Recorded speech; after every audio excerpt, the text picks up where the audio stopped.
The United States has suspended processing all immigration requests from Afghans after an Afghan man was identified as the suspect in the shooting of 2 National Guard soldiers near the White House.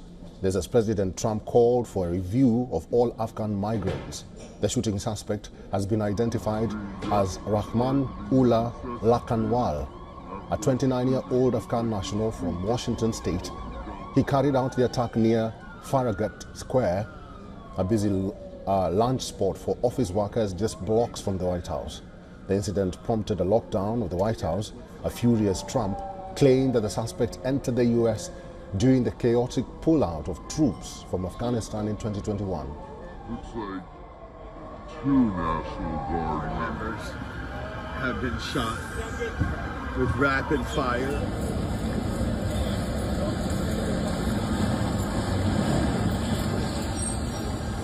The Department of Homeland Security is confident that the suspect in custody is a foreigner who entered our country from Afghanistan, a hellhole on earth. He was flown in by the Biden administration in September 2021. We must now re-examine every single alien who has entered our country from Afghanistan under Biden. This heinous assault was an act of evil, an act of hatred, and an act of terror. It was a crime against our entire nation. It was a crime against humanity. CIA Director John Ratcliffe, speaking to Fox News, blamed the Biden administration for allowing the alleged shooter in the country. He said this was done during the disastrous withdrawal from Afghanistan.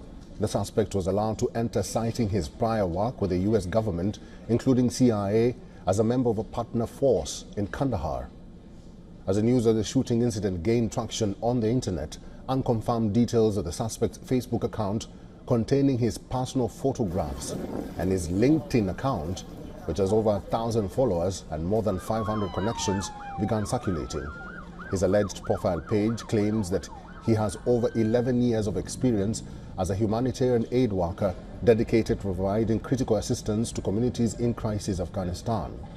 Meanwhile, following Trump's directive in the aftermath of the shooting, the U.S. Citizenship and Immigration Services of the Department of Homeland Security halted processing of immigration requests related to Afghan nationals, pending further review of security and vetting protocols.